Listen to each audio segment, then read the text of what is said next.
it out, air it out. I hit it, clear it out, clear it out. I feel like Superman and tear it down. Call plays a quarterback and send him out. I feel it, air it out, air it out. I hit it, clear it out, clear it out. I feel like Superman and tear it down. Call plays a quarterback and send him out. Take off. I'm on a rocket, a space dog. Bought a new car from Elon, wanna race. I've been asking how long is it gonna take. I've been cracking the code, had to break it safe. I've been writing my wrongs, had to change my ways. I was stuck in one place, so I had to shake. They try holding me down, but I found my way. Roddy Rich and so bicycle love me. Ride away, then my heart went on ice again. Find the balance, my patience been going thin. In the field every day till I reach the end. Popping up on your side like we out of bounds. Ain't no way that they think that it's stopping now. I've been waiting for my turn to come around. I've been waiting for my turn to come around. Air it out, air it out. I hit it, clear it out, clear it out. I feel like Superman and tear it down. Call plays a quarterback and send him out. I feel it, air it out, air it out. I hit it, clear it out, clear it out. I feel like Superman and tear it down. Call plays a quarterback and send him out.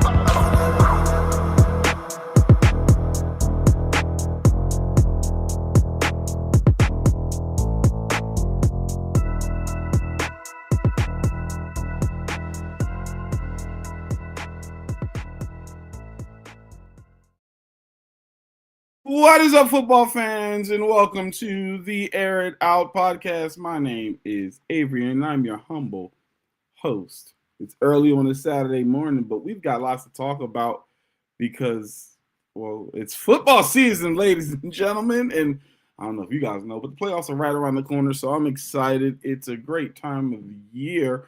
You know, we got the Christmas season, the new year coming around the corner, all the things, but listen, I am joined by two very esteemed and very astute analysts, if I do say so myself. Please say what's up to the people to my right, left. I don't know which way it's coming and being broadcasted to you all. But the coach, say what's up to the people. To the left, to the left. That's what happened on Thursday. Everything went to the left. It was a good game, though. Well, at least for one team, it was a good game. Was it? I mean, just saying. Hey, I'm here. We ready. And on top of that, I had to catch up on this game because this is one game, unfortunately, I didn't get to fully see. We're going to talk about it. We definitely going to talk about it. And not new to anyone on this podcast, but you didn't get a chance to see him Wednesday. It's all good, though, because he's here on Saturday morning. Say what's up to the people, Mr. Darius, Mr. Late Night Air It Out himself. What's going on? Happy Saturday, everybody. Good to be back, man. Talk football, my favorite people. We had a really interesting game. We was talking about it earlier. Avery got some stuff. Based off his energy, he ain't like the game. But if you're a fan of football, you like the game. And if you're a Seahawks fan, what a game. What a comeback. I can't wait to talk about it. I'm ready. All right, let me be clear. It's not that I didn't like the game. You know what? Let's just go right into our first topic of the day, so we're not going to waste any time. And that is the Thursday Night Football recap. If you do not know what we're referring to, that is the game between the Seahawks and the Rams. The Seahawks were at home. This was a highly anticipated and honestly highly consequential game on both sides, right? The division lead, potentially even conference winning implications with this game. The Seahawks had an opportunity to clinch a playoff berth with a win, and the Rams had an opportunity to really make their mark in the NFC as maybe not one of the best, but as the best, proverbially. And so very, very much a lot on the line. Either team who won would then control their destiny throughout up into the playoffs. And, you know, for those who didn't get a chance to see, the Seahawks ended up winning the game in overtime 38-37. So they now are in full control of their destiny up into the playoffs. If they win out, it looks like they will end up with the 1 seed, and the Rams they still got work to do, not only to clinch being in the playoffs in general, but if they want, you know, anything more than that, they got some work to do. So, Darren, I know you said you didn't get a chance to see the full game, but I want to start with you. What are your thoughts and comments on what you do know about the game and the recaps that you were able to see? So this is why, and I'm gonna say it, and this is the only shout out I'm ever gonna give them. Shout out to the NFL Network. They love replaying everything. They love to replay everything. So listen, I might not got to see the game on Thursday, but football fanatic over here, we gotta watch it. We gotta see some of it. We gotta get the highlights in. So big couple things I want to talk about. First, the game ended honestly kind of spectacular to me. High scoring game, scores even into the OT. You think one team's going to win it, scoring off? Come on now. That's a great way to start it off in OT, getting that touchdown, putting the pressure on the Seahawks. But shout out to Mike McDonald. Not only did you go out there, have trust in your quarterback, have trust in Sam Darnold to actually go down the field and get that score, but you said, nah, we're not here to tie. We are going to win this game. We're going to make a statement in the playoffs. We have to make a statement right here. They already went for 2-point conversions 2 times already and converted on both. Even though one was kind of wonky a little bit there. But I mean, but again, it was a little wonky, but the confidence, the ability to say my guy is going to be better than yours, he's making that play. That is what I love to see. So seeing that OT was great. But I also got to say, on the other side, Seahawks, you giving up that last touchdown in OT kind of makes sense when in your secondary, in the fourth quarter alone, Kobe Bryant, Nick Emanwari, and Tariq Woolen all went out. Those are 3 important guys to that secondary on that Seahawks defense. Let's not understate that. Yes, the Rams are a highly explosive offense, but you can't miss starters like that. And not only starters, but starters have been balling of lately. So, but other than that, I mean, they missed Davante Adams. They had to settle for too many field goals. They couldn't get into the end zone when they truly needed to, because this score could have honestly been higher for the Rams. If we're being real, it really could have been higher. But I can tell you now, no Davante Adams on the other side of Puka Nacua really hurt them this week. They need to get him back. And if you don't know, he's the leader in touchdown receptions going into this year right now. Like, you gotta get your guys healthy. And if you can't, those other guys truly gotta step up, because it shows when it's not. So all in all, good game. Love to see it. Happy that Kyron Williams gave me my 23. Happy Jigba didn't go super crazy and only got 23. Love that. Fantasy championship over here. Money on the line. I'm trying to win this thing. I needed him to go down. But I mean, other than that, Darius, what you thinking? It's a couple of things with this game, man. I think when you look at this game, the Rams were the favorite, right? We did our game picks and everybody said the Rams, and there was only one person who truly believed in Seattle. One of the reasons why I believe in Seattle is because, one, I had to go against the grain, right? But I also believe that Seattle really has the formula to win games, close games. The bigger question is, do you trust Sam Darnold? The last time the Rams and Seahawks played, threw 4 interceptions, right? And everybody was like, oh, here goes Sam Darnold of the Jets, and Sam Darnold of this pass. He's seeing ghosts again. But he played a pretty decent game. He didn't do anything spectacular, right? They ran the ball pretty well. The defense kept them in. Shout out to Rashishi on that punt return. That right there changed the whole entire game. That's when you felt the momentum shift. A couple of battles that I like. Puka against that Seattle's defense, 225 yards receiving, almost 300 yards by himself. Matthew Stafford threw for over 400 yards. He's, to me, front runner MVP, right? The head coach battle, right? Going for it on 4th down early in the game, right? Going for the 2-point conversion, not once, but twice, right? The Seahawks offensive line versus the Rams defensive line, right? Who was going to win that battle? So I truly believe that this was a decent enough. This was a good game. Now, There was a couple of questionable calls, right? We're gonna talk about Puka and all this other things, but from the general standpoint, I think this was a good Thursday night game. I think we've been spoiled as fans to be getting some pretty good Thursday night football games. When I believe in the past years, we've seen some games where we get on this podcast and we're just like, really? That could have been a Sunday 1 p.m. game, right? But the Rams and the Seahawks, they delivered. Then now the bigger question is, like Avery said, Seattle's in the driver's seat, right? They have the chance to get the number 1 seed and have home field advantage throughout the playoffs. They control their own destiny. The Rams, they could possibly miss the playoffs, right? And Detroit can sneak in. So it's going to be interesting to see how these next couple of weeks play out. But I don't just count the Rams out. I think they're going to bounce back. I think they're going to make the playoffs, and I think they can make a deep playoff run, especially because, like Darren said, they missed Devontae. 14 touchdowns. He leads the league, and he was down with a hamstring injury. So when he comes back, you got Puka, and you're able to run the ball. Rams going to be scary, man. A good game overall. I liked it. Yeah. One correction there. There were actually 3 2-point conversions, 2 in regular in Yeah, they converted 2 before the OT one. right. So Yeah, 2 3. in regular time and 1 in overtime. And one in But yes, and to your point about Devontae Adams, you guys both brought him up in the injury.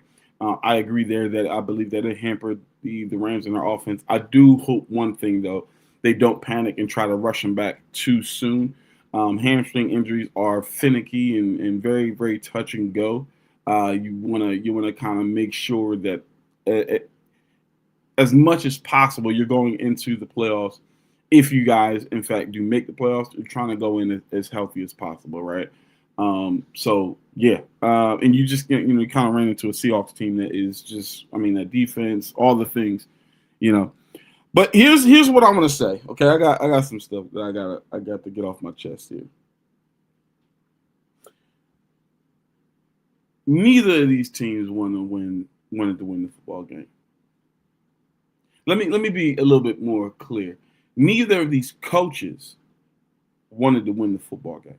I'm going to be quite honest and quite frank. And yeah, I'm calling people out. Mr. McDonald and Mr. McVay, I believe that I don't know if they got a call, if the refs got a call, somebody got a call from Vegas, but absolutely putrid job coaching in the late stages of the football game on both sides. Putrid. Neither team wanted to win the football game. And I'm tired of seeing it. I'm tired of seeing good football squandered by pandering to the desires. Like, are we here to win? Or are we here to pander to people's feelings and emotions? I thought we were in this game to win, especially when there's players' livelihoods and their health at stake. Some of y'all don't know what I'm talking about. Some of y'all are like, what is he talking about? This is a great game. Okay, let me break this down for you all. Okay. End of the third quarter happens. Start of the third quarter. Kyren Williams, 1 rush. No yards. Okay? This is 1st and goal. And Seattle's 4. 1 rush, no yards. The next play. Kyren Williams up the middle to Seattle's 1 for 3 yards. Okay? And then the touchdown pass to Puka Nacua that makes the game 30-14. 30-14 in the fourth quarter. I'm giving context here. I want everybody to understand what's taking place. It's 30-14 at the start of the fourth quarter. The momentum is all the way on the Rams side. All the way. It's 30-14. Okay? And you got the league leader for MVP on your side. 30-14. They kick the ball off. Sam Darnold Incomplete pass to Jackson Smith and Jigba. A completed pass to Jackson Smith and Jigba for 27 yards. Then he throws again to Jackson Smith and Jigba for 9. Zach Charbonnet for 6. Kenneth Walker, no gain. Sam Darnold pass to Kenneth Walker for 13 yards. Jackson Smith and Jigba for 4 yards. Incompletion, interception. Okay? Mind Big you, man interception. it's 30-14. Pick. 9:39 on the clock. You have the ball. Okay? Blake Corum for 4 yards. Blake Corum for no gain. Incomplete to Puka Nacua. Punt. Okay? This punt at 8:03 is returned for a touchdown by Rashid Shaheed. 58 yards. Cuts the lead from 30-14 to 30-20. Seahawks say, you know what? That's a momentum shifting play right there. You know, let's go for 2. Let's go for 2. Let's make it a one possession game, one score game. Let's see if we can get it to 8 as opposed to 9. Let's see if we can get it to 8. They convert the 2-point conversion. Shout out to them. It's an 8-point game. Uh-oh. Momentum might have kind of swung a little bit. We don't know, but Rams still up 8 points with 8 minutes left. Here's where my frustration began. Ladies and gentlemen, kickoff. Matthew Stafford, pass short right to Puka Nacua for 3 yards. Matthew Stafford incomplete. Matthew Stafford incomplete. Punt. At 7:09. Rashid Shaheed takes it up the field for 31 yards. You ain't learned from the last time you kicked it to him when he housed it on you. You kick it to him again when the momentum is clearly on his side. He's hot. 31 yards. Puts him immediately in good field position. Was the defense play. at that time too, so they could have still got yards just cause. One play.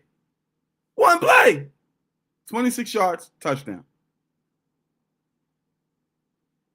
One play. 26 yards, touchdown. They go for 2 again.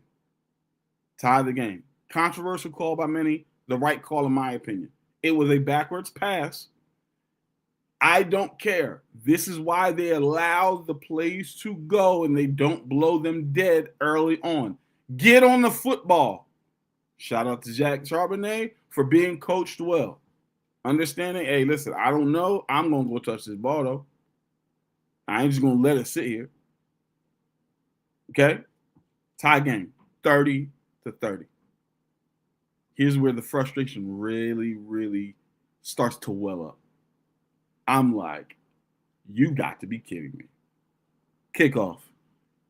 Blake Corum up the middle for 2 yards. Not your starting running back, Kyron Williams, who to your point, Coach, had 23 fantasy points. So he was clearly eating, clearly getting busy. I needed 30 from me. You go to your backup, Blake Corum, for 2 yards. Immediately, oh no, we only got 2 yards. Pass, incomplete to Kobe Parkinson. Pass, incomplete. Or excuse me, pass to Puka Nacua for only 5 yards. Guess what? Punt.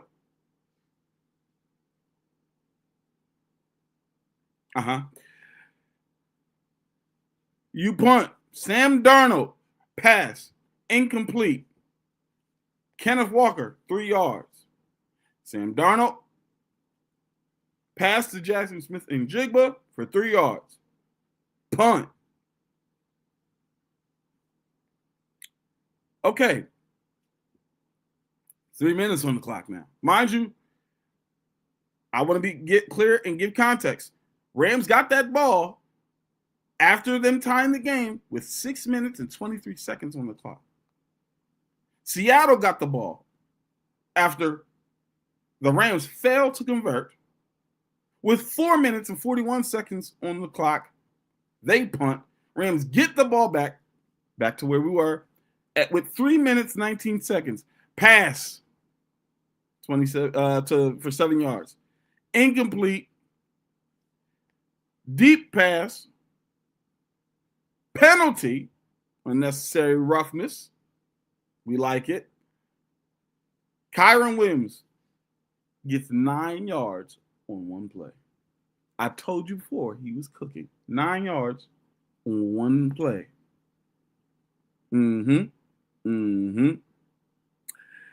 Then you go right back to passing the football, holding.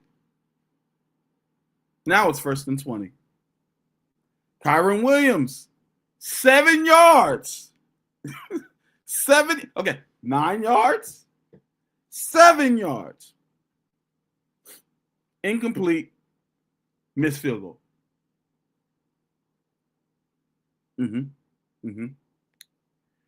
Seattle, Zach Charbonnet, not Kenneth Walker, who's got 100 yards on the game. Not Kenneth Walker. You go to your backup. Zach Charbonnet for 2 yards. Sacked on 2nd down for 9. Incomplete to A.J. Barner. Punt. LA gets the ball back. A minute on the clock. Incomplete. 27 yards. Incomplete. 9 yards. Call was reversed. Incomplete. Punt.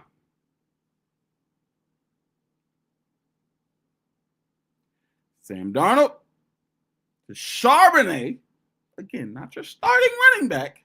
Kenneth Walker. Spike the ball. Sack. We go to overtime. Ladies and gentlemen, let me explain to you my frustration here. You had the ball at the start of the 4th quarter, up 30-14.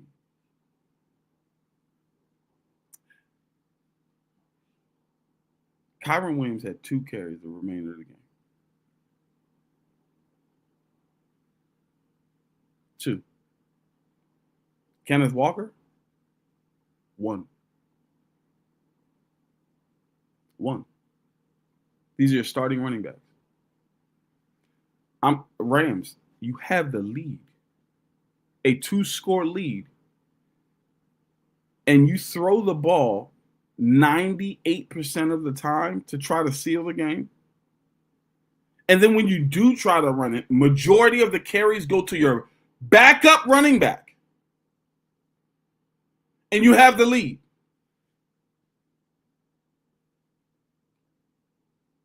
What are you like? You're not trying to win the football game.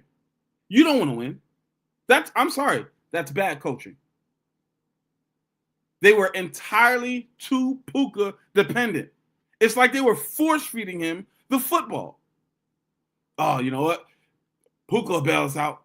We got the MVP master stuff. Puka, he'll bail us out. That's Vegas. Run the football, B. Run the ball. Eat up clock. Keep the ball away from the other team. You have the lead, a 2-score. Give the ball to the guy who's been. See, I don't think people think I don't think they believe me. Let me make sure that people understand what Kyren Williams' stat line was. Okay, Kyren Williams, 23 carries for 70 yards. He was averaging 3 yards a carry. Those 23 carries, I'm going to say more like 17 to 18 carries. Because some of the carries he got were in overtime. And some of the carries he got were at the end of the 4th quarter where the garbage time, the 2 carries, the garbage time carries where they're like, oh, well, we're not really. It's 1st and 20. Let's run the ball. Now let's run the ball. You tried to pass it on 1st and 10, got a holding call. If you would have ran it, oh my God. Watching that game on both sides, but and particularly on the Rams, was the most it was so frustrating. I'm like, you've got to be kidding me. Somebody made a call, because there's no, how do you not keep the ball away from the team? And then as soon as the momentum shifts on that kick return, it's like, oh God, oh no, the momentum looks like, you know what? Throw it to Puka. Put it in Matthew Stafford's hand. Oh my! Punt again, directly to the dude who just switched the. I'm like, yo, this is, you can't make this up. This is not, like, what is happening right now? What is happening right now?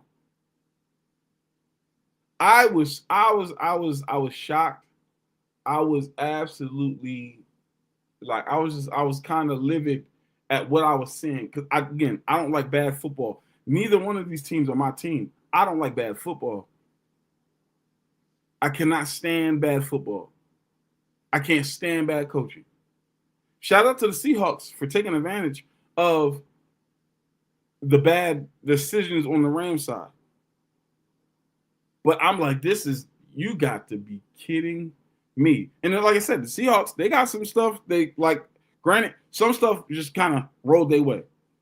Shaheed's touchdown, and then the big play right after that on the second punt return by Shaheed for the touchdown. Right, the ball rolled their way. But they also made some very questionable decisions. Like I said, Zach Charbonnet, Kenneth Walker was.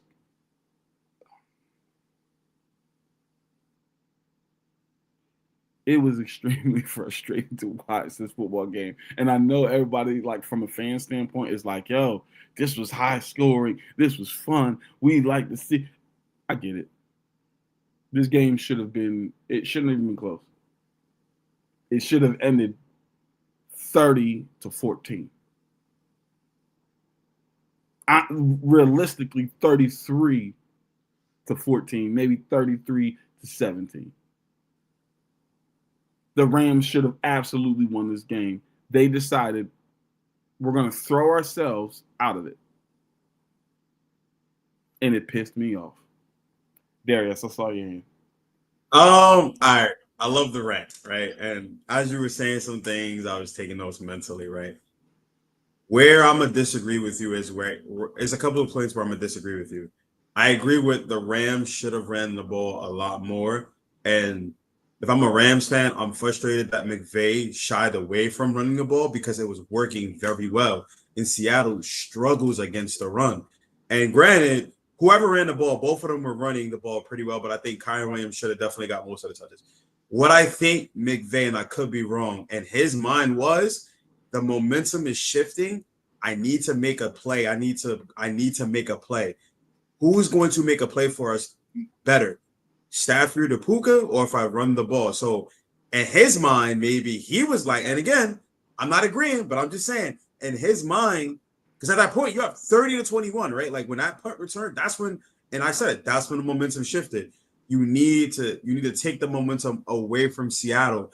And the best way to do it, yes, kill the clock, time of possession, but you also want to put up points. Now, they could have been a little less aggressive and ran the ball, and then, when it's, 2nd and 10, whatever, you throw the ball. But I kind of understand where McVay was coming from when it came down to play calling, right? Like, that's the only way you're gonna take the momentum out, and especially because Puka was getting open, he's making the catches. Matthew Stafford was missing some throws, but I could kind of understand on Seattle's standpoint with Kenneth Walker, you gotta run the ball. Like, there's no reason why Kenneth Walker is not getting the ball more when, again, the Rams are struggling against the run and Sam Darnold was inconsistent and he was getting sacked. The reason why you run the ball is, one, right, time of possession, right? You want to keep the opposing quarterback off the field, but it also gives your quarterback to set up the play action, something that Seattle is pretty good at, setting up the play action after the runs. And Kenneth Walker is your best running back. Even if you're gonna give him the ball in the screen plays, give him the ball and let him take over the game, because you already know what LA is gonna do to Jackson Smith. They're gonna double team, they're gonna jam him, and you need to take some of that pressure off Sam Darnold. But as far as LA, I get it, man. I'm not a fan of it because hold on, last thing. I'm not a fan of it because the Patriots were up 21-0 and they got very conservative. And look what happened. They blew a 21-point lead because they were conservative. LA was not as conservative, but they were trying to throw the ball and take the momentum away from Seattle. That's all I'm saying. I get it. They were trying to. That's all I'm saying. So here's the difference. When did the Patriots go up 21-0? Oh, we was up 21-0 in the first half. And that's the thing. That's the difference. The problem with New England is when they have a lead, they I'm get not very conservative. Darren, I'm not disagreeing with you. I'm not disagreeing with you. I do believe that they were a little bit too conservative, but I understand why they became conservative because of the timing of when they had. You are up 30-14 in the fourth quarter. The game not over until it's You said something that I completely disagree with. You said after the Shaheed touchdown, they realized the momentum had shifted. And you said, and I quote, "What's the best way to shift the momentum back? Score points." Incorrect. We have the lead. What's the best way to shift the momentum back? Don't let them get the football again. Run the ball. You have the lead. You don't have to score. You have an 8-point lead. You don't have to score another point. Keep the ball away from the Seahawks. Game over. Game over. Like, what are we doing here? You don't have to do nothing. You don't have to score. You don't got to make a play. You don't got to create a spark. All you got to do is keep away from Sam Darnold.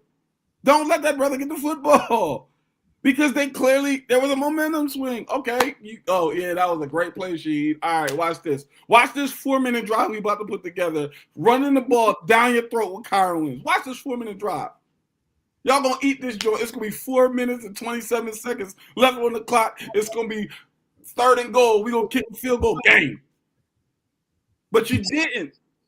You got in your mind, oh my God. Oh, Puka, save us, please. Matthew Stafford, come to the rescue. We can't. Man, pissed me off, coach. I saw your hand. All right. I agree with you, Juan. He is pretty clutch right now. I mean, you can ball it. I'll agree with that.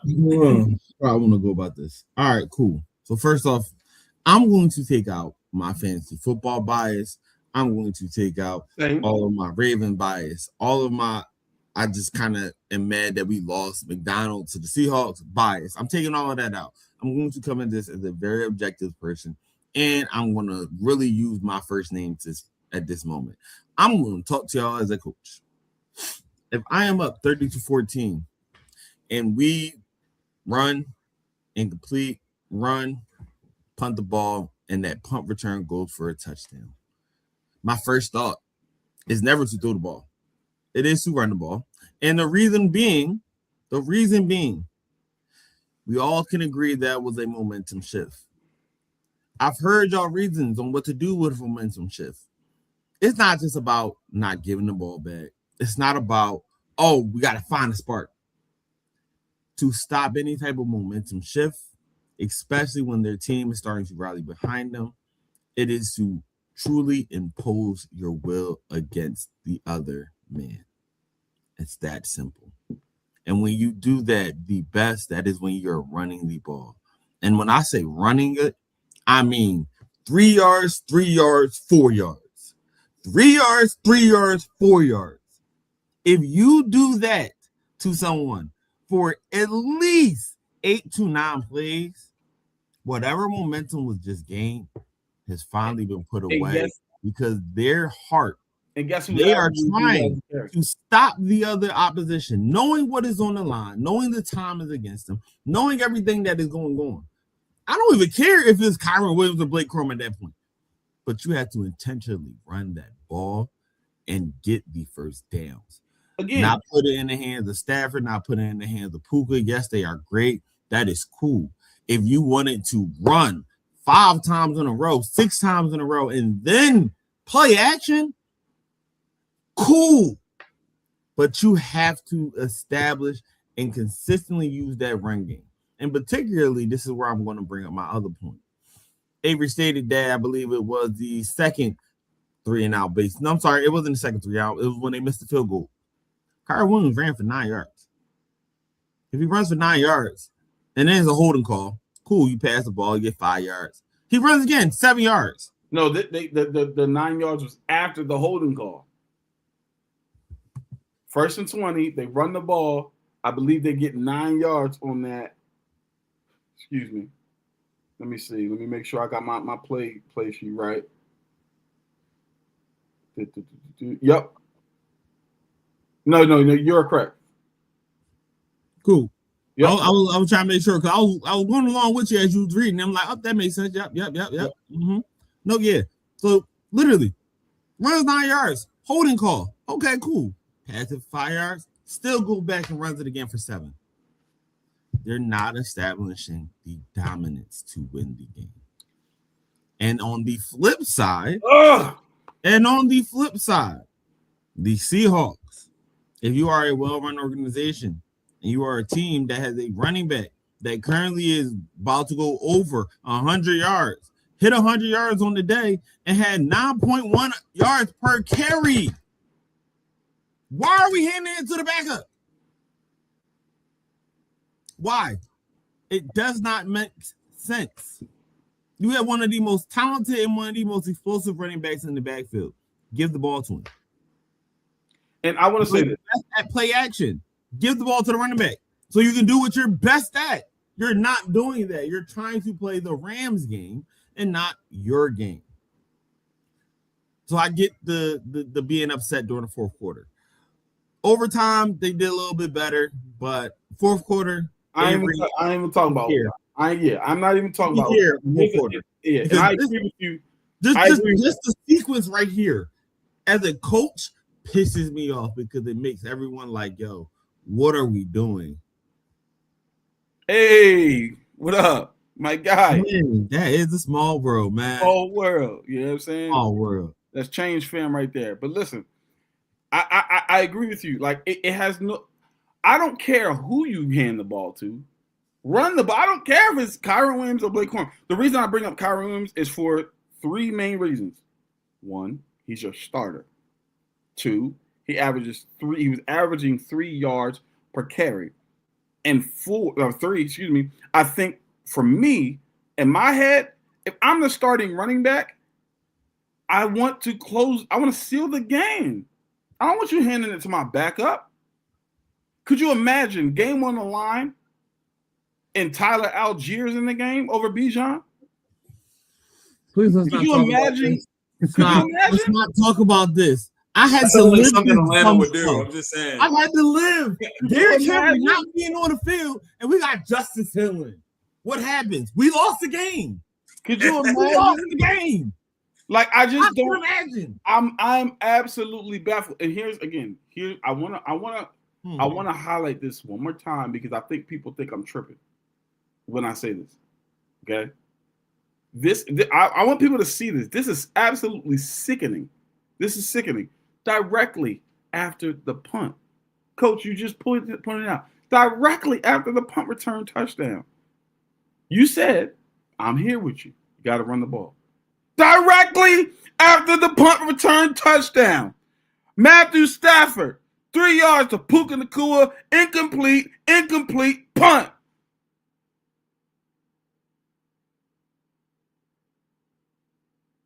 What? They just scored. You have the lead. What are we doing? Yo, that made me so mad, bro. I'm like, you've got to be kidding. They want to lose this game. There was a call that was made.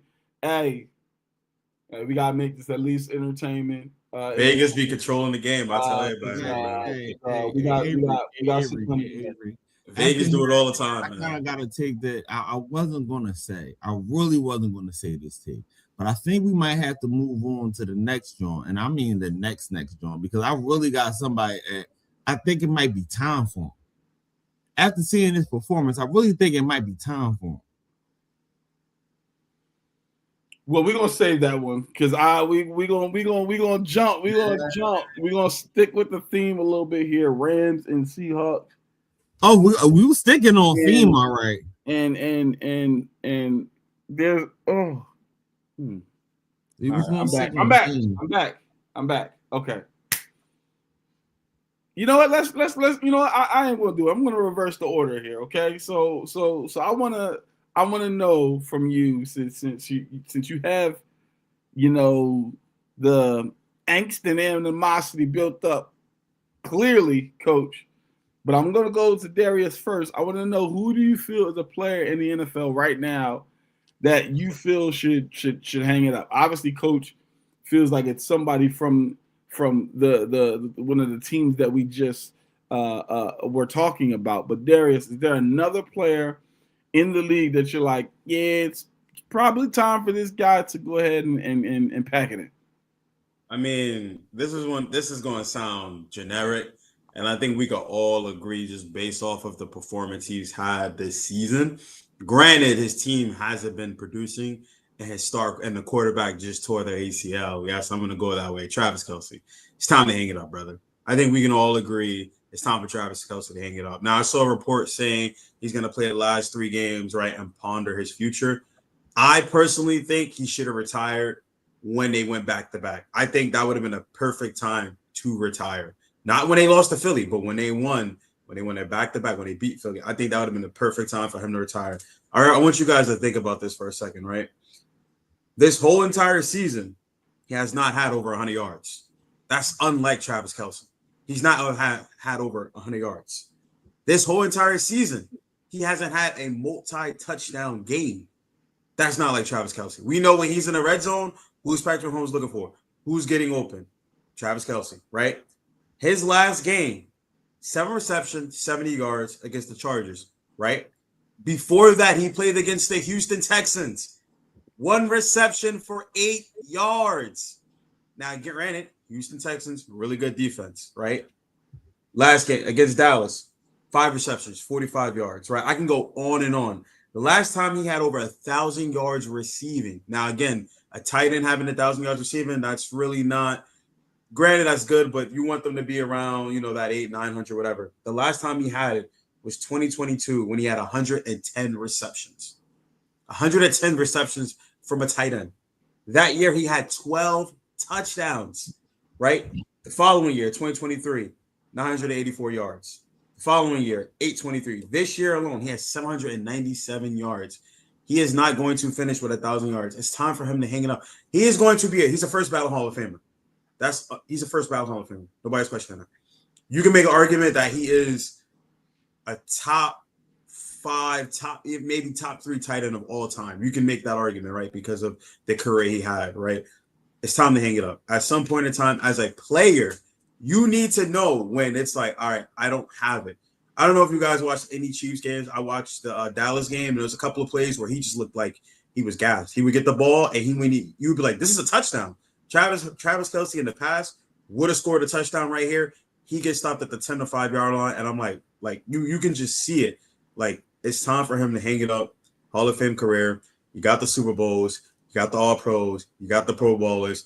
You retire. You're going to get your gold jacket. You're not the greatest number 87, but you are one of the best tight ends of all time, and you're arguably one of the best tight ends that we have, in this past decade. He's one of the best tight ends outside of, the likes of Gronkowski and a little bit Antonio Gates in the later half of his career.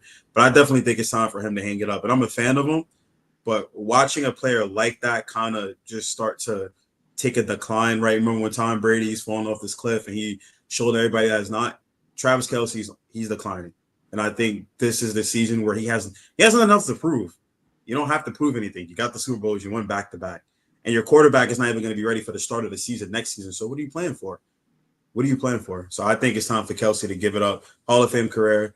Shout out to Kel. Shout out to A7. But it's time for him to, like his brother. His brother knew. He's got to follow path. Okay. I'm gonna touch on that in a second, but I do want to get to Juan's comment. Juan says that he may be young. Ooh. I want to say Tua. He's not the same player he was when he entered the league, and he's been detrimental to Miami's offense. I'm not mad at the take. I disagree with the take, but I'm not mad at the take. I understand it, I disagree too.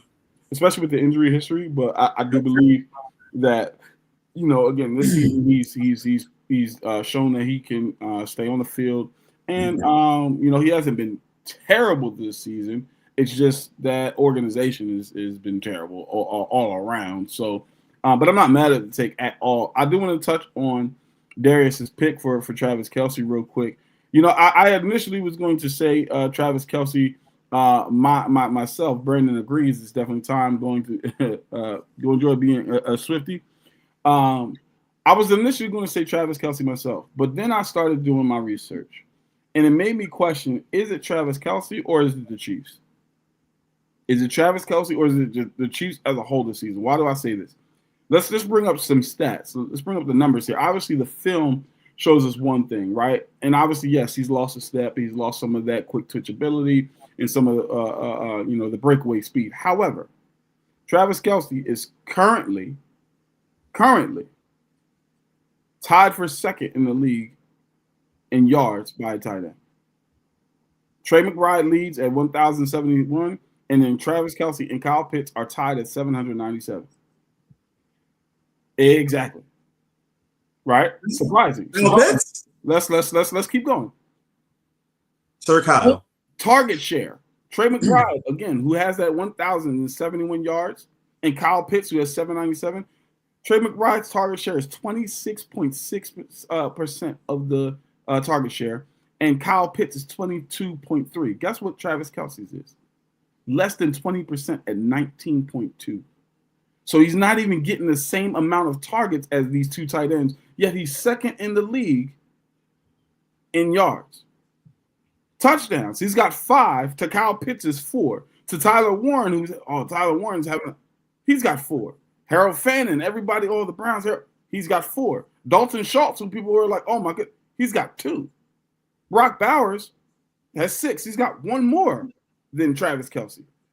I mean, obviously, Trey McBride is the clear front runner with 10. Okay?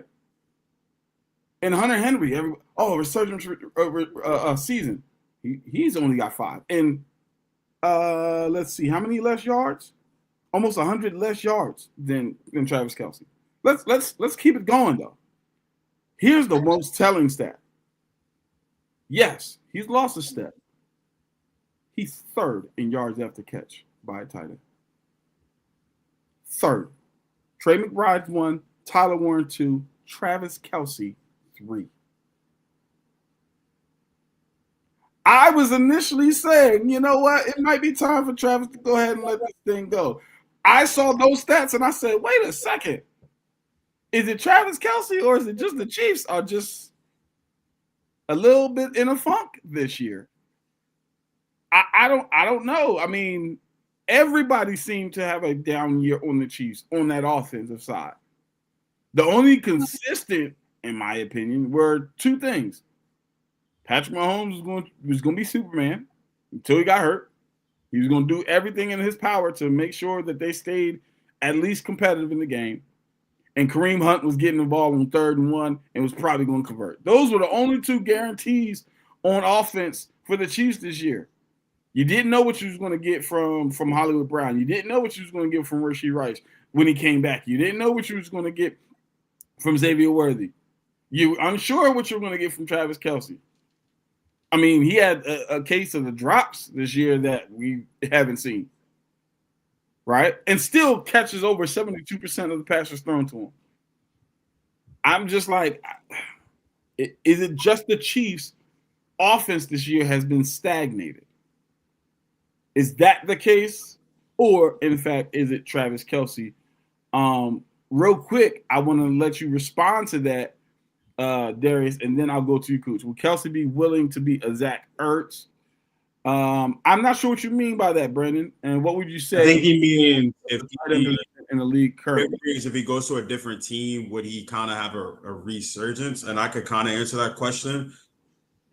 I would argue yes. I think we're going to see a weird shift in the NFL where a lot of coaches and players are going to start to leave their teams. That Travis Kelce will retire, Chief. Let's call it. I think like if he decides he doesn't want to retire and the Chiefs like, hey, we want to go younger, whatever the case may be, right?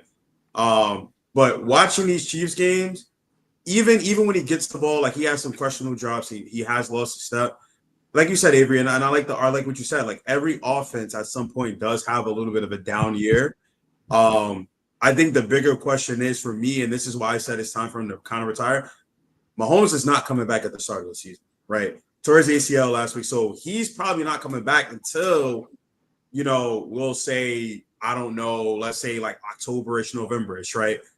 I mean, we've seen Stephon Diggs tear his ACL, come back and play extremely well, right? Like that's one example. But if Mahomes isn't going to come back at the start of the season, I don't think Kelce will have a bounce back year that people may think he had. So that's why I'm thinking he should retire. Now, if he doesn't retire and Kansas City decides, hey, we need to start building for the future, we need to get younger, because I believe Kelce's like 35, 36. He is up there in age, and you need to start developing your younger guys, like I think a Noah Gray, to be your tight end one. The only way he can really do that is if he's getting more opportunities as the tight end one. Now, if Travis Kelce decides, hey, I'll stay and I'll kind of take a backseat, a backup role where I'm not on the field as much, take a contract, restructure my contract, or whatever the case may be, sure. But if he decides to part ways, I can, depending on where he goes, he could have a resurgence here. I think it just depends on the team that he goes to and the type of role that team wants him to play in. Yeah, I think in that regard, I think Travis Kelce is still a threat, though. I think that's the biggest reason that they would allow him to stay. Threat from the standpoint of, no, he's not going to go down the seam and burn people anymore. He's not going to, catch the ball and take it, 40 yards or anything like that. But Travis Kelce and Patrick Mahomes and the chemistry they have on a major 3rd and 5 that they need to convert, he's looking at Travis. He can still do that at a high clip, and he's proven that. And so that right there, I think, is the reason where it's just like, and it opens up the offense for other players because of that threat.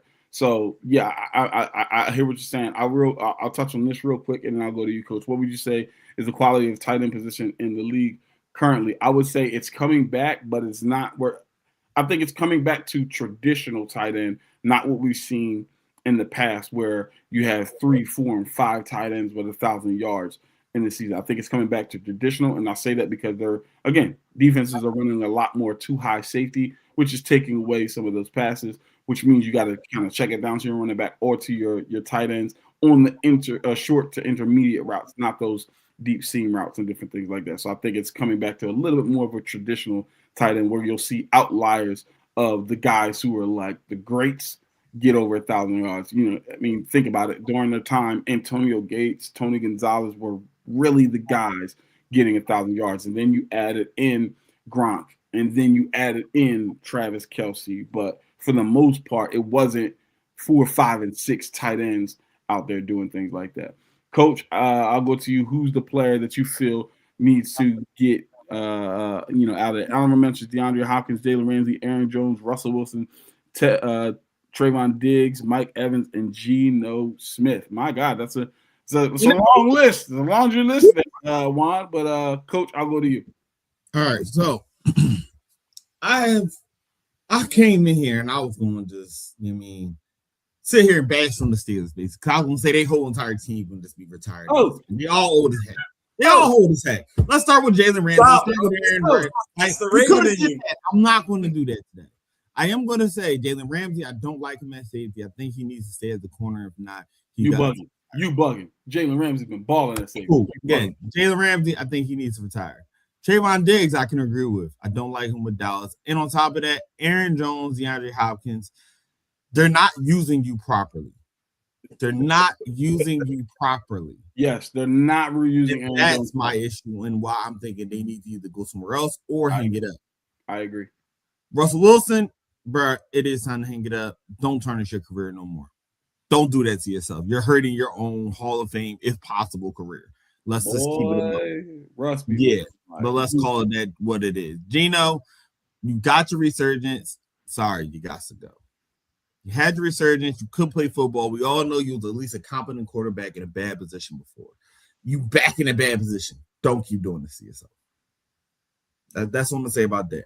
On top of that, people like Calais Campbell, people like possibly, Lane Johnson. I think those people should retire, particularly because of either age or, and hear me out, because I know I'm about to kind of catch hell for that.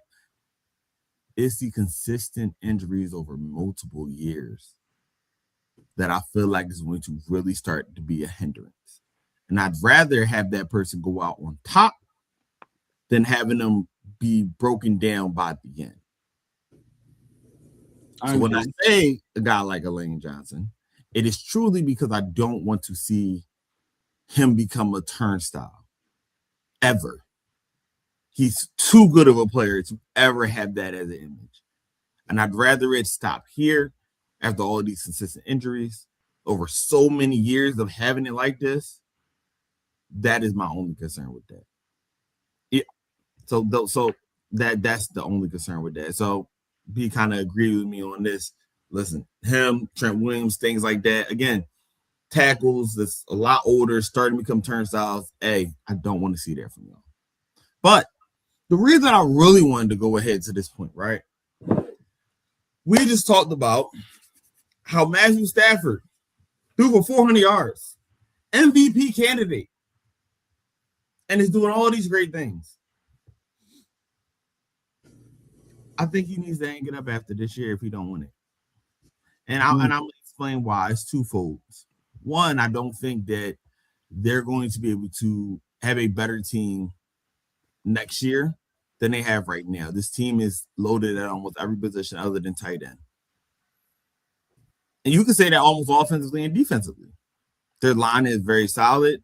They have good running backs, whether it be the first or the second string. Let's not act like Blake Coleman, some slight person. We have receivers that they have. Unfortunately, Devontae Adams is out right now. But Devontae Adams and Puka Nacua, that's a great tandem right there. Matthew Stafford at quarterback. The corners, the safeties, they're young, but they're very talented. And they're opportunistic. And that front seven has been balling all year. They have a great setup right now for what they need. But they're too dependent on Matthew Stafford and McVay as long as they have him. This is why I need my guy Juan back on. This is why. But again, Matthew Stafford, reliance. That's what they're doing right now. And that's what you've seen at the end of that game. And that's what's really bringing me to this point.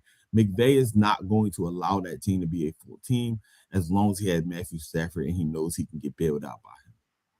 He did not do that with Jared Goff. With Jared Goff, he ran with Todd Gurley. When they needed to run the ball, they ran the ball. His coaching style was different when they had that.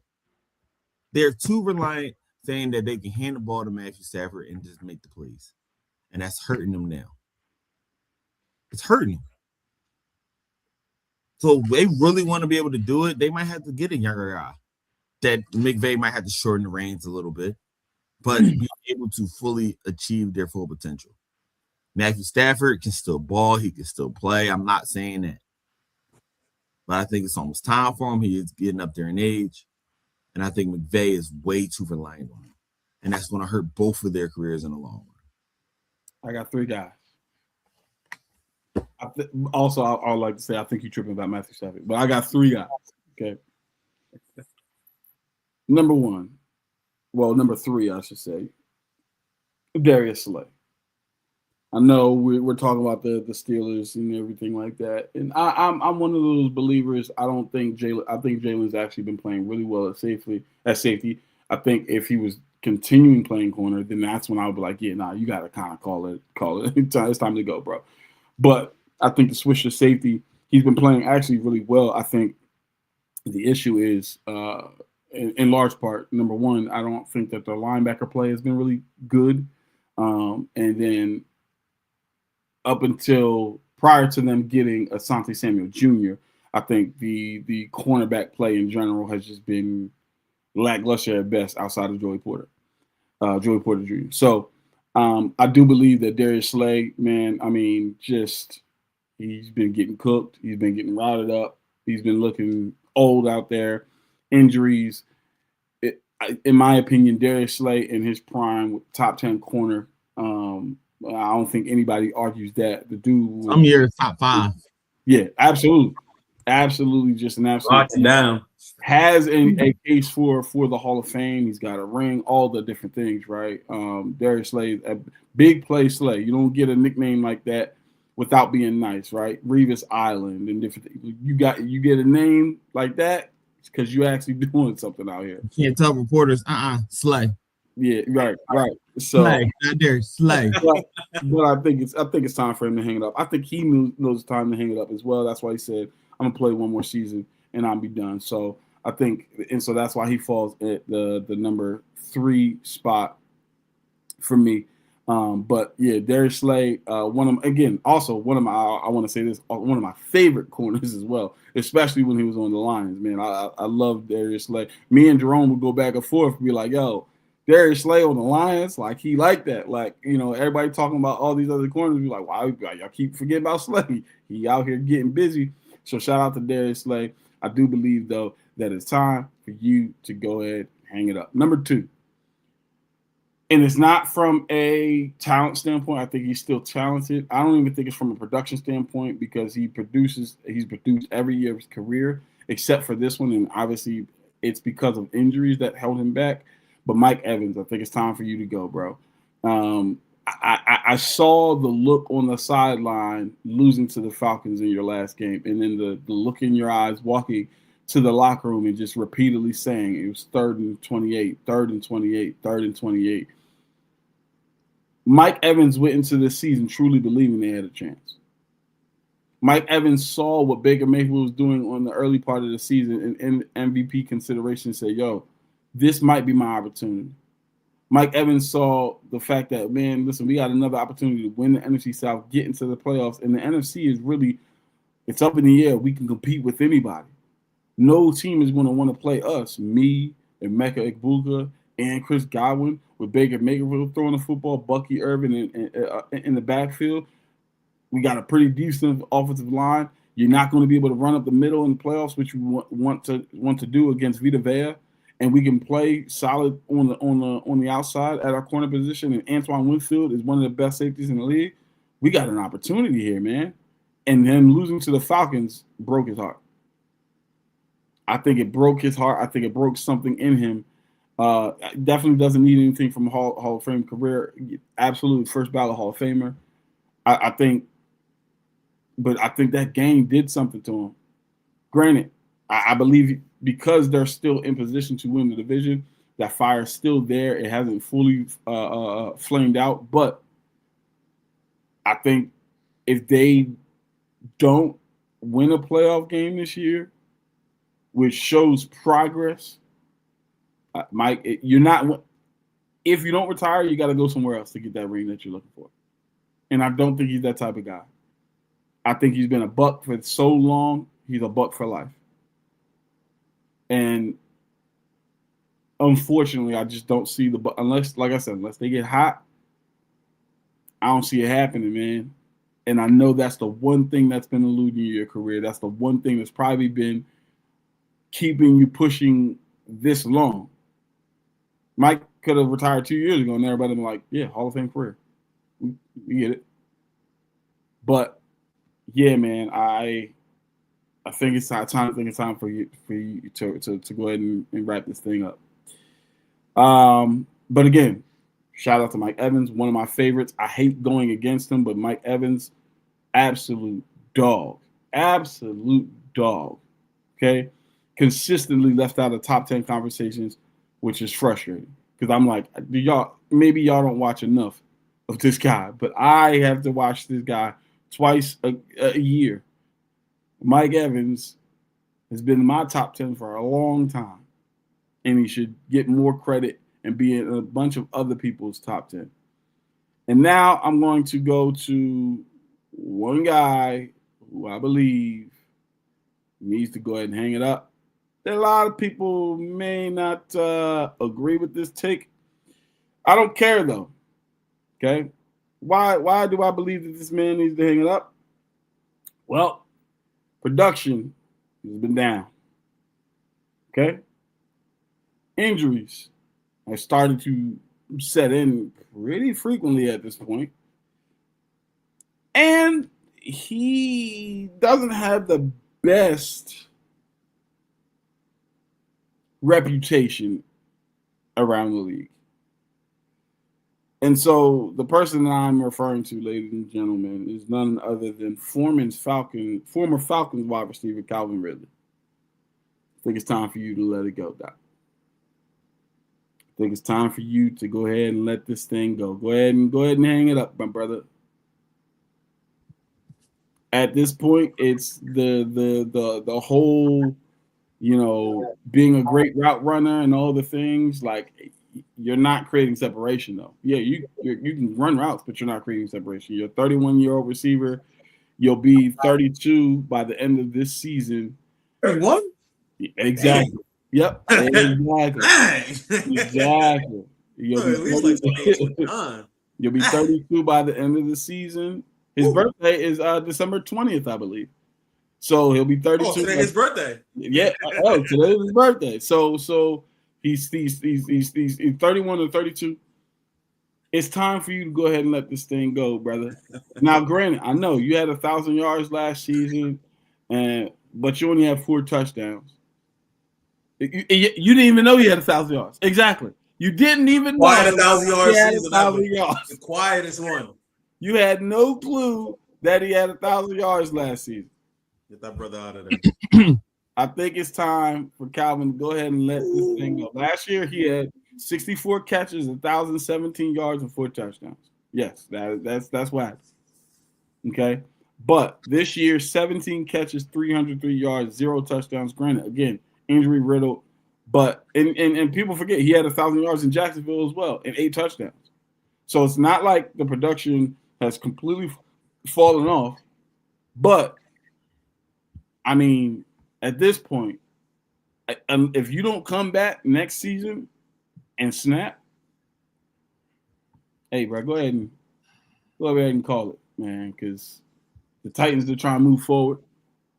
You're an aging wide receiver, and you have these nagging injuries every now and again. Go ahead and call that thing, brother. Go ahead and call that thing, Coach. I saw you in. First off, I did not know he's still been playing for the last 2 years. Let's start there. I thought he's been retired. Let's be real. Let's be fully real and transparent here, people. I thought he retired 2 years ago. I didn't know he stopped. Like, he was still playing this whole time. Like, I thought he got hurt on the Titans early on and was like, I'm done. That's crazy. I didn't know he had 1,000 yards last year. Let's start there. Secondly, I thought he didn't retire this year if he didn't retire last year because I haven't heard anything about him all year. All I heard was going in, Cam Ward has maybe Calvin Ridley. Oh, he's not retired? Okay, I guess. All right, that's cool. Maybe it might work out. I keep hearing about this Kamir Diki guy. I'm hearing about El Manor or this guy and this guy, but no Ridley all year long. And I'm like, okay, I guess he's retired then. So this is the perfect person. This is the perfect person. I swore you wasn't even in the league. And again, I'm not saying that I don't think he's productive, but to the level that I think that they're maybe it's just maybe I'm tripping. Maybe he just he don't need to retire, but he needs not be a number one. A fresh start somewhere else. I mean, think of it this way. Over the last 2 seasons, that's 2023 in Jacksonville and 2024 with the Titans. He's had 1, 2, 3. He had 4 400-yard games with Jacksonville. He's had just 1 with Tennessee. Granted, quarterback play matters in that regard, right? But he's had just 1, right? And like I said, I just believe that. Actually, I'll make it 2 because he had a 100-yard game this season as well. But wait, he had 100 yards this season? 5 against who? 31 against Arizona for, again, no touchdown. This is honestly blowing my mind right now. Yeah. Again, so I don't think breaking news. This is actual breaking news for me. I'm sorry. Yeah. So, like I said, I don't think it's a situation where it's complete production is fall off, but it's not. And maybe I'm tripping. I follow Calvin Ridley again. Roll Tide, number one. Number two, he's a former Falcon. I think he's extremely talented. He was. And so maybe it's just a situation where he needs a new, he needs to change the scenery, maybe a change of scenery. But yeah, I'm not seeing it in Tennessee, man. And if this is what's going to happen, I feel like it's probably time either for you to go or concede to being a number two or go to another team. As a matter of fact, there's a couple of teams that I could think of right now that could use a wide receiver with the skill set of a Calvin Ridley. And again, this is when I say skill set, I'm talking about somebody who's a good route runner who can get open. Again, doesn't create a lot of separation, but absolutely still a good route runner. Here's three teams. One, I think the Seahawks pairing Jackson Smith-Njigba with Calvin Ridley would be absolutely amazing. Right, I think it takes a little bit of pressure off of Jackson Smith-Njigba because as good as Rashid is down the field, he's not the best route runner. He doesn't create a lot of separation, right? And so there's times where the ball has to kind of be forced to JSN because of the fact that he's the best route runner on the team. So that's number one. I think that Calvin Ridley could be on the Seahawks. Number two, I think if you paired, this is a young quarterback who's trending upward, who could use another receiver who can just kind of, again, get open. The Bears. Caleb Williams with Calvin Ridley, and with what Ben Johnson could do, I think I could see 100% Calvin Ridley playing an Amon-Ra St. Brown role for the Bears, right? Best route runner on the Lions. Calvin Ridley immediately becomes the best route runner on the Bears without question. And I think he could play that type of role, right? Now, would he have the toughness of an Amon-Ra St. Brown, which is one of the things that absolutely lends itself to him being so good? Probably not. But from a skill set, from a route running standpoint, absolutely, I think he could absolutely get down and get busy. And then the last one, again, it's another young quarterback, and you want to surround him with weapons. I just don't know if he will go here because he probably wants to win at this point in his career. Cleveland, Shedeur Sanders, give him Jerry Jeudy on one side, Calvin Ridley on the other. Now Jerry Jeudy can't get doubled, all the different things. I think that there could be some work to be done there. Coach, I saw you in. All right, two real quick ones.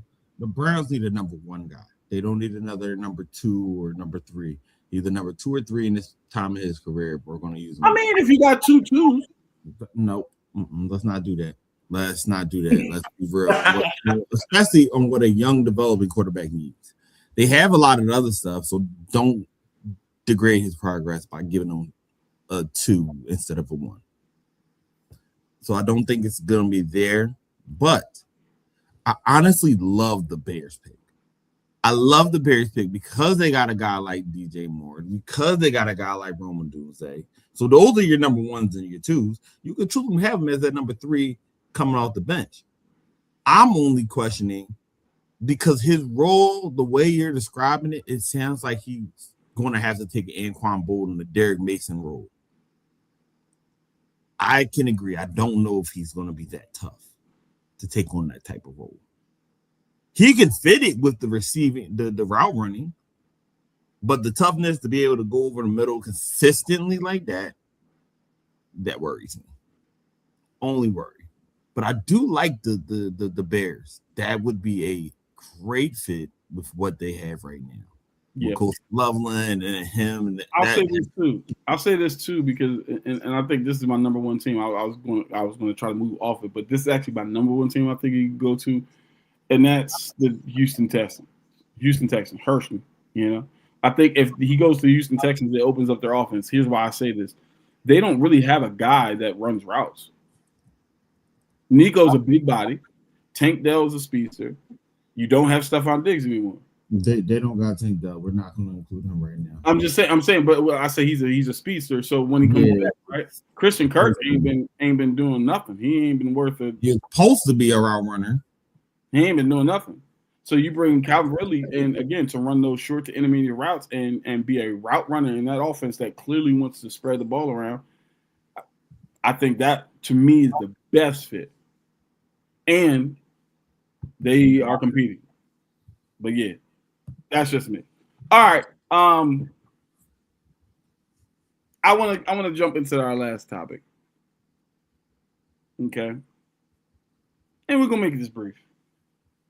We were already talking about the Rams. We were talking about the Seahawks. We talked about a player going for 225 yards. Absolutely cooking. Absolutely cooking. Puka Nacua is having a monster season. But at the same time, Puka been kind of wilding a little bit. Just a little bit with the off the field stuff. And I don't know where it's coming from because he seems like such a humble, mild-mannered kid, but then goes on, Aiden Rosser Street, I think his name is, and talks about wanting to make anti-Semitic comments, and then he goes and he does. I'm like, wait, whoa, player, whoa, slow your roll, dog. But really what it is Puka has been, over the last couple of weeks, having a, I don't want to say Twitter war, but just his comments versus the refs have been, they ain't been nice. I put it that way. And he's recently been fined for $25,000 for those comments, and his crew being very, very critical of the NFL referees. I want to know your thoughts. I'll start with you, Coach. What are your thoughts on Puka, his comments? Is there merit to his comments? Is he tripping? What should the league step in and do something? Like, what are your thoughts? Do we not always say that the receivers are the divas? Isn't that the normal? Yeah, okay, cool. So why do we think anything other than that when we see this from Puka people? Why are we seeing or hearing anything other than that?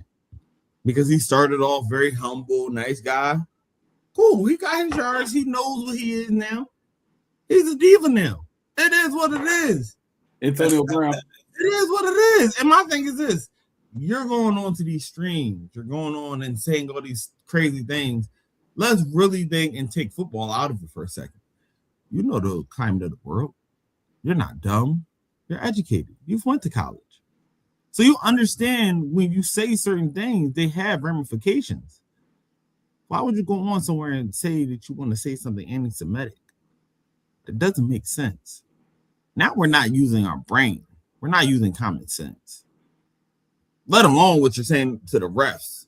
Let alone that the NFL feels like they got to say something and fine you for it. You're not even thinking clearly on common sense issues. So that's my thing. As much as you have 225 yards receiving, touchdowns, catches, that doesn't stop you from being a smart person, because you're not a smart person. First, you're not going to be on the field to make all of these great plays. It's that simple. It really is. Because just as quickly as you can get all this praise and glory and accolades, you can have it taken away. So, do I think that he probably said it? Do I think he's doing a smart thing? No. I think we need to have Puka go back to rookie year Puka, where he was quiet, humble, reserved. That's the guy that we want to see. That's the guy that I feel like can really do something with this league for years to come. And I would love to see it. But if you're going to continue to say things out your mouth that you know you probably shouldn't, that's where I'm going to say, hey, you got to get what you got to get. Yeah. Very, very, very interesting. Darius, your thoughts? I agree with Darren, man. Receivers are the divas, right? And he's hit the diva status. He's one of the best receivers in the league, and he's hit the diva status. When he came in the league, they're humble, nice guy. You watch his interviews, you be like, oh, this is the same guy when they came in their rookie year, saying these things on a stream on the LA Rams with a 5th round, like this is a guy who wasn't even drafted in the first. Like, what are we talking about? So I'm gonna keep it short and simple. He's a diva. He's reached that status. Does that mean he has to act like that? No.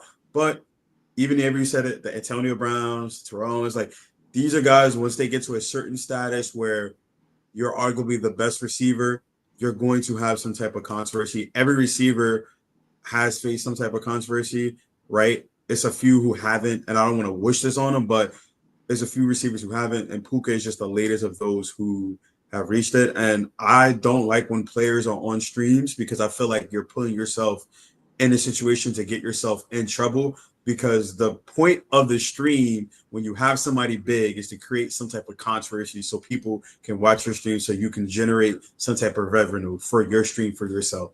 So Aiden Ross knew what he was doing.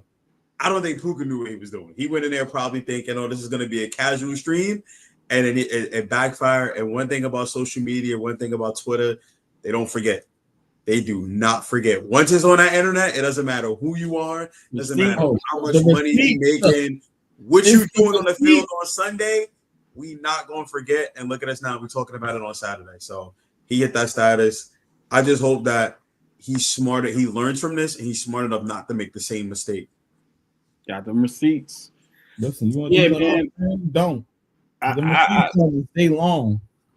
I agree with everything y'all are saying, man. I think it's like I said, to me, it's a shock. Like you said, Darius, he was drafted in the later rounds. It's not like he was a high-profile receiver coming out.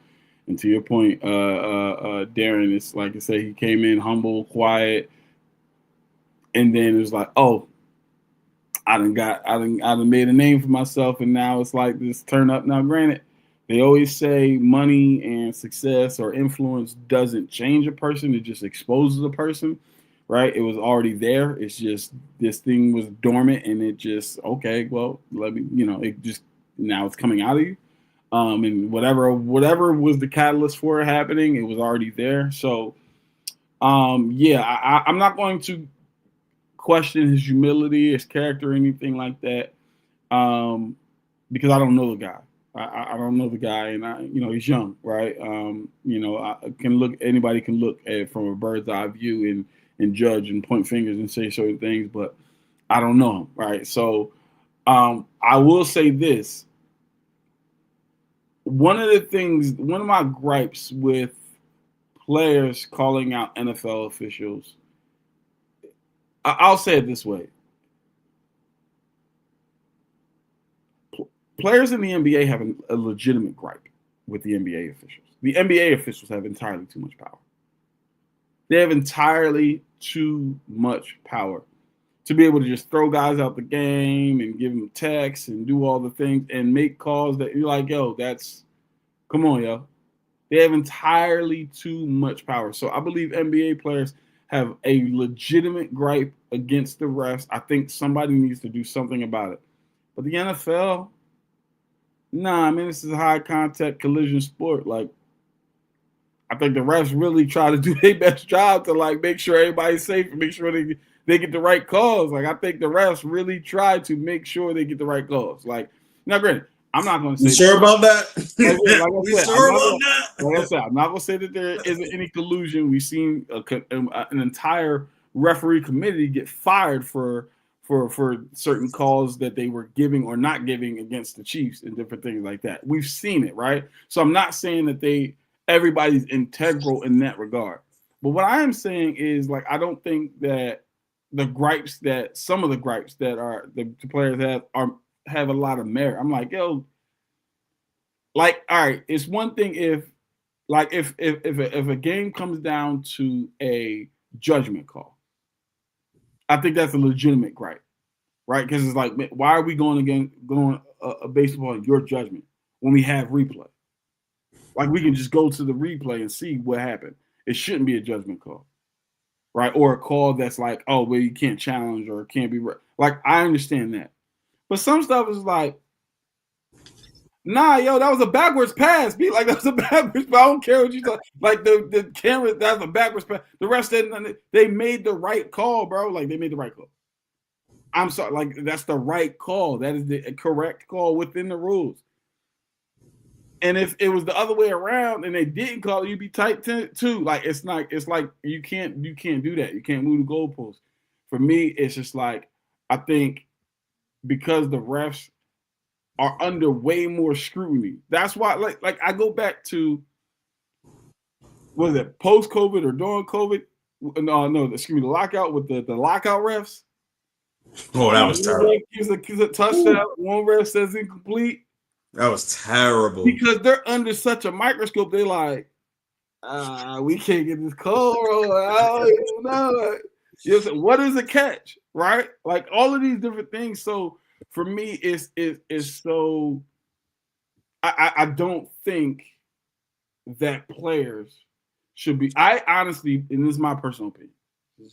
I don't think players in the NFL should ever have anything to say about the refs. Coaches, 100%. I think coaches should be given that leeway.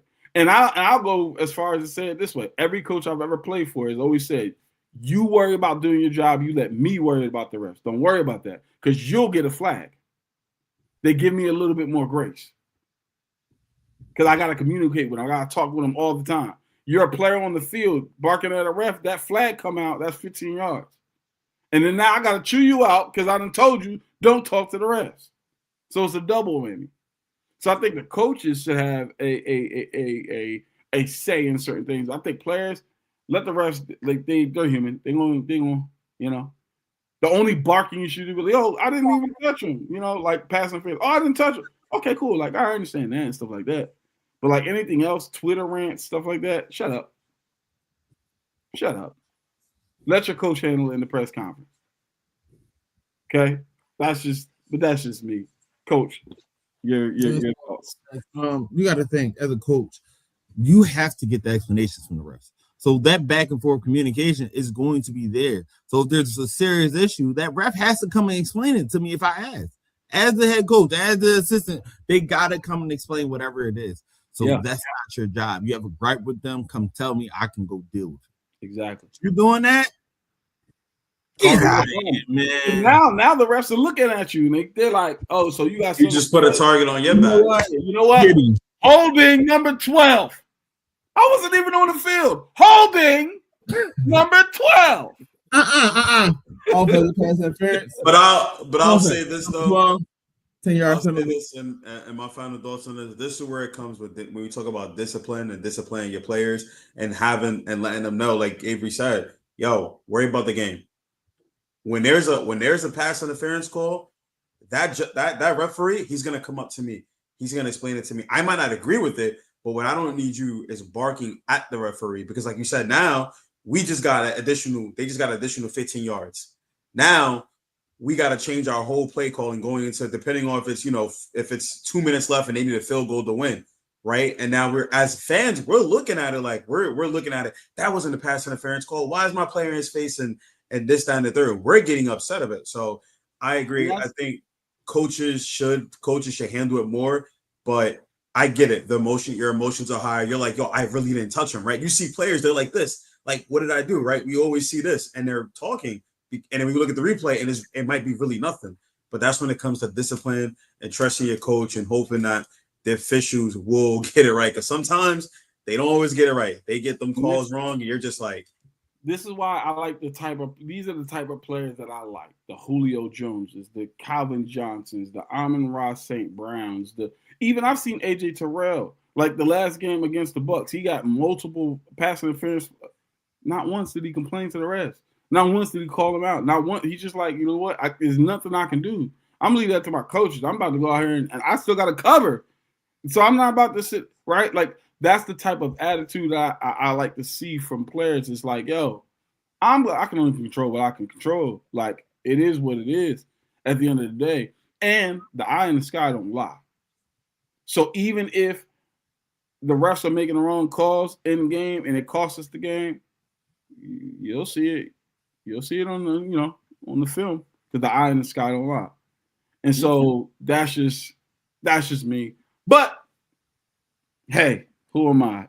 I'm just a humble, aired out podcast host. Ladies and gentlemen, listen, we're going to jump into our game picks real quick. I do not have the updated records, so do not worry about that. We'll get them next week. But I do want to know your game picks and if you guys have any hot takes at all during this segment. But we're going to start right now again with your game picks, and you know how it goes. You give me the slew of games, and you get to explain one. Mr. Darius, I'm going to start with you.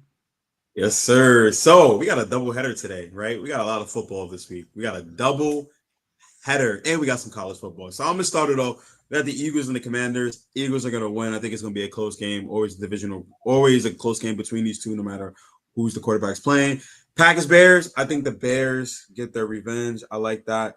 Patriots Ravens. That's gonna be my explanation game. So I'm gonna skip that game. Darren already know what's up with that game. Jets Saints. I'm gonna take the Saints with that one. Bills, Browns. This is a very underrated game. I think the Bills, the Bills are gonna go in this game and underestimate the Browns, but I think the Bills escape with a very, very close win. Chiefs, Titans, first game without Pat Mahomes. Give me the Titans. Cowboys, Chargers. I'm gonna do it. I'm gonna take the Chargers. Vikings, Giants. Give me Jackson. Give me Jackson Dart, man, at home. Buccaneers, Panthers. Winner of this game basically is going to win a division. I said it before. I think the Panthers are going to get in. I think the Panthers win this game. Bengals, Dolphins. Give me the Dolphins. Broncos, Jags. Another really, really, really good game. I'm going to take the Jaguars. I think they go in there and get the win. Falcons, Cardinals. Give me the Falcons. They got a really good win last week. I think they're kind of going to roll on the high. Texans, Raiders. Give me the Texans. Lions, Steelers, give me the Lions. 49ers, Colts, give me the 49ers. Now, Derek, Sunday night, me and you. Get out my hands, sir.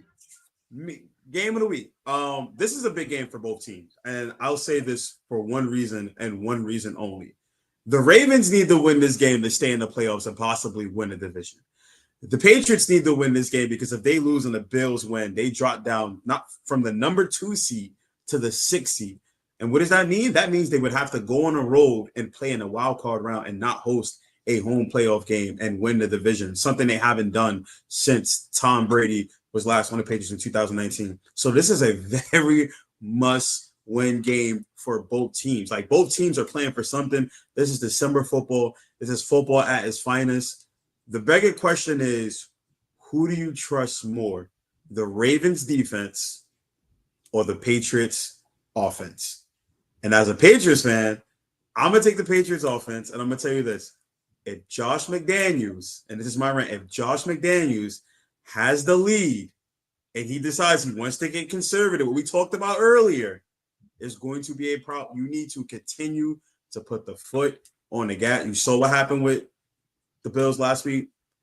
Lamar Jackson, same thing. He can make plays. You need to keep him off the field, but you also need to put up points, especially because you're missing your linebacker Spillane. He's out another week. Your leading tackle, and you're banged up on the defensive end. And Milton Williams doesn't come back until next week. I'm gonna take the Patriots, obviously, but I think it's gonna be a 20-17 game. It's gonna be a low-scoring game. It's gonna be a lot of heading. It's gonna be a lot of physicality, and I think the Patriots somehow make it out alive and get the win, a well-deserved win. All right. Not mad at it, Coach. Game picks. Me and you, Darren. My dog even knew you was just talking crazy. That's why he came over here. Now listen up, sir. You got to get out of my head because a lot of our picks is very, very similar. This is why I know me and you was good brothers right here, man. Listen, let's start it off here. Eagles for the win, Bears for the win, Bills for the win, Bolts for the win, Titans for the win. This is a little bit change up. Bengals. I got the Bengals still. We still got Joey B now. He's still gonna do that. But Saints, Vikings, Panthers. I got them 2-1 in it. We right here. Broncos, Falcons. That was a good win by them. Kirk Cousins. He ain't got nothing to play for. He can just play. Like that? He like that right now. He ain't got nothing to really play for. He can just play. And Drake London coming back too. They can just play. Hold up. Texans. I got the Niners winning. Also, I don't know why it's a surprise that the Bolts will win. It's the Cowgirls. Come on now. It's still the Cowgirls, man. What we going to root for them? Crazy. But, I can't believe this. This is a double whammy, y'all. We getting 2 explanation games on 1 game here, people. Because, see, our good friend Darius over here ruined it for y'all. Robert Spillane, Milton Williams is not playing in this game. If my Ravens are as smart as I hope they will be, they would take Derrick Henry. They would take them 2 guards in that center and run right down y'all throat, allowing that play action to open up. Because realistically, it's not whether that Patriots offense can, be stopped by the Ravens defense. I know my team's giving up 20. I can fare right now with a 20-point from y'all. My team is a good bend but not break defense. It is a good bend but not break defense. It is not a dominant defense this year. It has not been a super crazy defense this year, but it has been a solid bend but not break. So I know where my restraints are. We're going to allow 1 or 2 scores, maybe a field goal. The issue is, can that Patriots defense stop and make Lamar Jackson have to be one-dimensional and throw the ball? If they can do that, then yes, the Patriots have a very, very good chance. But you're missing key guys at these spots where you got to stop us. Y'all are missing the key guys for y'all. And right now, I got game 27-20. That's how I see it. I see this as a 1-score game. Whether it's a field goal, whether it's a touchdown, it's a 1-score game. It's going to be a good game. It's just unfortunate. 2-0-0. Crown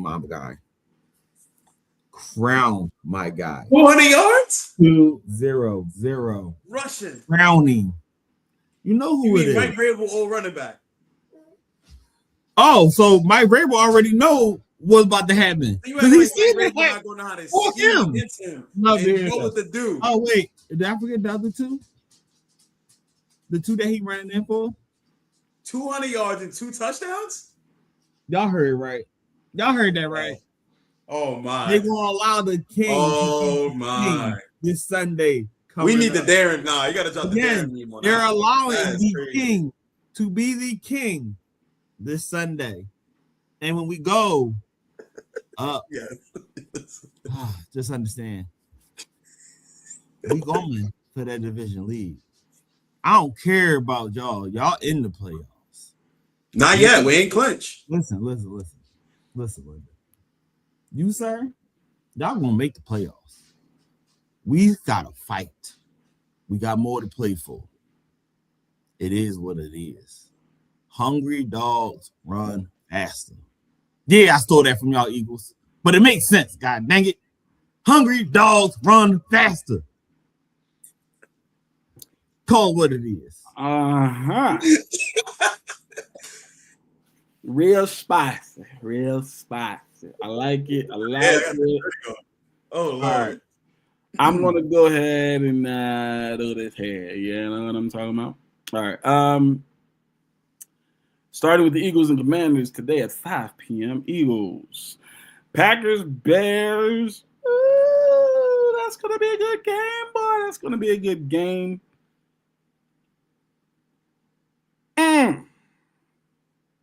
No Micah Parsons.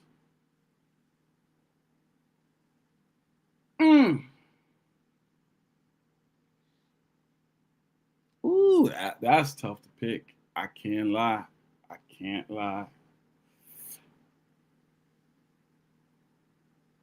all right. Give me the Bears. Seahawks and Rams already played. Falcons versus the Cardinals. Now, this is the game the Falcons are going to lose. We beat the Bills. Beat the Bucks. Take the Colts to overtime. Watch us lose to the Cardinals, but give me the Falcons, okay? Jets versus Saints. I'm going to go against the grain here, man. Give me the Jets. Bills versus the Browns. Give me the Bills. Y'all tripping. Chiefs versus the Titans. Nah, I ain't going to do them like that. Give me the Chiefs. Chargers versus the Cowboys. Give me the Chargers. Vikings versus the Giants. Give me the Vikings. Bucks versus the Panthers. Going to be a very, very, very, very interesting game. but give me the Bucks. Y'all tripping. Bengals versus the Dolphins. Give me the Bengals. I agree there with you, Coach. Jaguars versus the Broncos. Give me. Give me the Broncos. Raiders versus the Texans. Give me the Texans. Steelers versus Lions is going to be my explainer. Patriots versus the Ravens.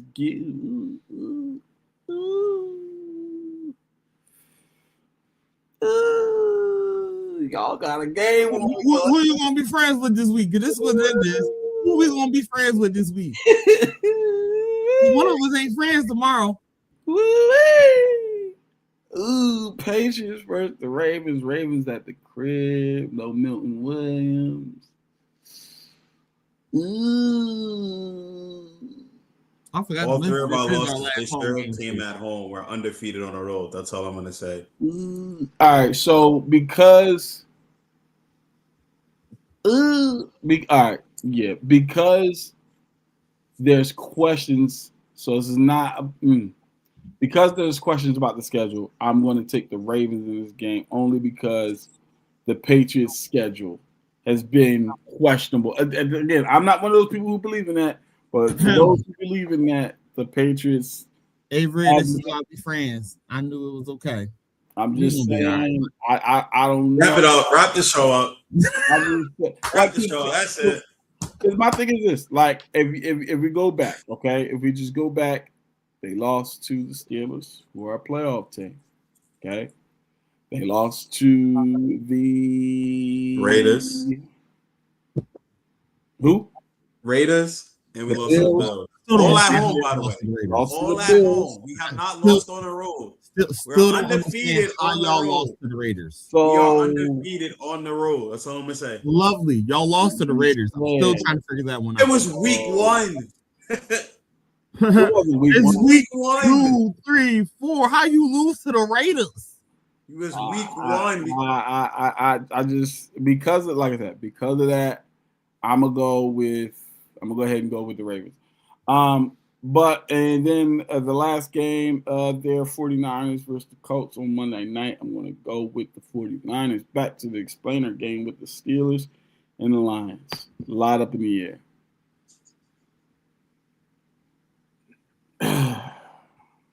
Let me say this before I get into the game. That way I don't have no enemies. Okay? Darius, I'm doing this for you. Even though I have the Ravens winning this game, I also have the Ravens missing the playoffs. Well, wrap this show up. Well, now it's wrap this show up. All right, Derek, we back cool again. Wrap it up for the week. And here's why. I believe the Steelers pull the upset. I believe the Steelers pull the upset in Detroit. I think they go in and win this game. I think they have a hold on the division lead, and I don't think they want to lose it right now. Aaron Rodgers knows this Detroit Lions team, well, from his time with the Packers. Granted, he didn't have much familiarity with this version of the Lions team. The team that won 14 games last year, and the team that was in the NFC Championship the year before, because he was obviously a New York Jet, but. He's still familiar with some of the players, the personnel, and the coaching staff. So I think that is going to give a slight edge. I think it's going to be a very, very close game. But like I said, I feel like the Steelers are like, you know what, we know we gotta kind of win this game because we can't allow this opportunity to slip away. I think they're kind of playing for their coach at this point. The Lions, they've got an uphill battle to climb to even get into the playoffs. Like right now, the current standings, the Lions, are at number 8, right? So, and the Ravens are at, I believe, at number 9, if I'm correct. At 9. And so I think the Steelers are like, we got to keep them down. We got to put the foot on the Ravens' neck by winning this football game. And I don't know. Some telling me that the Steelers are going to take it. I would not be surprised if Detroit comes in and blows them out, to be honest. Right? It could be 31-10. But I just got a feeling that the Steelers pull the upset in that game. Any hot takes from you, gentlemen, before we go ahead and wrap it up? I got none. I'm good. Game. I'm sorry? Falcons lose every game the rest of the season. Falcons lose every game the rest of the season. That's not a hot take. That's not a hot take at all. That's not even close to a hot take. My hot take I already said, y'all, for real. My hot take was already said. King Henry, 200 yards, 2 touchdowns versus the Patriots. And it's particularly because, again, y'all missing some of y'all best run defenders. Y'all guys up the middle that's really supposed to be there to help it. So that's my I was going to come in this game humble and then talk crap on Monday, but I'm going to do it. Lamar Jackson throws for 3 interceptions. Oh. Since we going, Lamar Jackson throws for 3 interceptions. Oh. That's cool because Derrick Henry's going to make up the slack. 3. That's cool. He'll make up the slack, and we'll match it with Drake May's 3, right? 3 interceptions. We have had 3 turnovers in the last 3 weeks. I'm sorry, we've had 5. One of them is not going to be his fault, though. One of them not going to be his fault. No, 2 of them won't be his fault. One will be him making a bad throw. 2 of them won't be his fault. They're going to bounce off the receiver's hands because instead that's going to be the one. That's going to be the first one. You know what happens? The receiver first one, and then the second and third one, he going to make a mistake. He going to make a mistake. Here's my hot take. Here's my hot take. Okay. I was going to say, Myles Garrett breaks the sack record, but and shatters it. I mean, but I think that's going to happen. It's going to shatter. I think that shatters it like he gets 5 in this game. Oh, I think but I was going to do that against the Titans.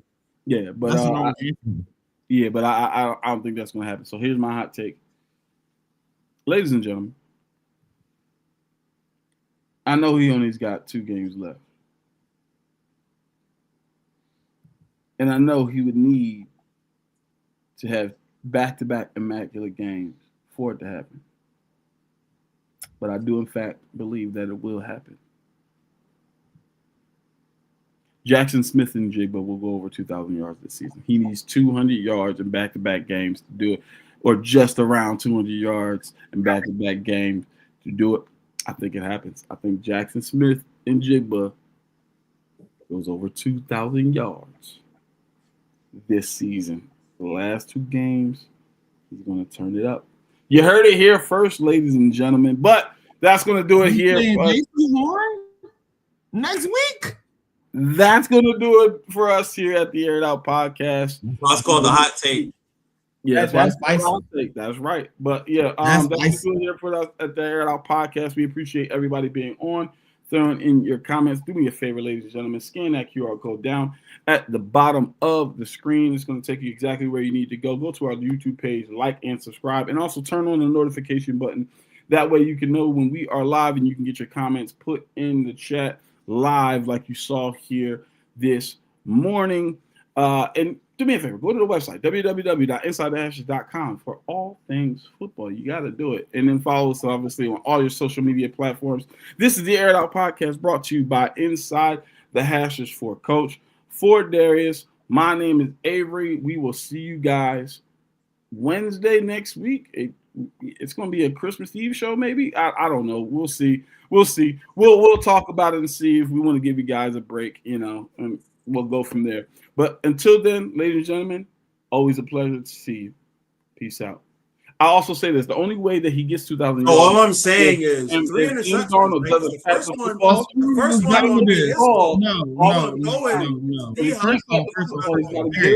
understand? Is Lamar for the picks? It's not him that's they're gonna be his. I think it's gonna happen. He's gonna throw it double coverage. He's gonna throw it double coverage, and then he's gonna ball. Like in the last 2.5 years.